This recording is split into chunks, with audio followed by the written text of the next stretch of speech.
باہر کے بت توڑنے سے کوئی حاصل نہیں، توڑنا تو اس محبت کے بت کو جو میرے دل میں بس رہا ہے اس کو ہم نے توڑنا ہے، اور جب وہ ٹوٹ جاتا ہے تو باہر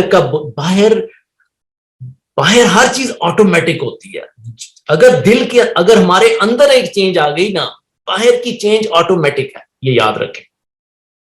تو اس لیے خدا نے کہا ہے، یہ بھی یاد رکھیں کہ اس نے کہا ہے کہ کئی چیزیں بتا کے کہ اگر تمہیں اپنے ماں باپ کی محبت، اپنے بہن بھائیوں کی محبت، بیوی کی محبت، مال کی محبت، دکان کی محبت، گاڑیوں کی محبت، یہ ساری محبتوں جو اگر غالب آ گئی خدا اور رسول کی محبت سے، تو پھر انتظار کرو اس کے فیصلے کا. تو یہ بھی ہمیں پتا ہونا چاہیے. تو آخری اس میں اپنے ایک شعر لکھا تھا تو اس کے اوپر یہ ختم کرتا ہوں. باہر کی دنیا میں بہت توڑے ہیں بت ہم نے، باہر کی دنیا میں بہت توڑے ہیں بت ہم نے، جسموں کی غلامی سے ہے بڑھ کر نفسیاتی بت پرستی. تو میں یہاں ختم کرتا ہوں. Thank you very much. ربنا تقبل منا انک انت السمیع العلیم.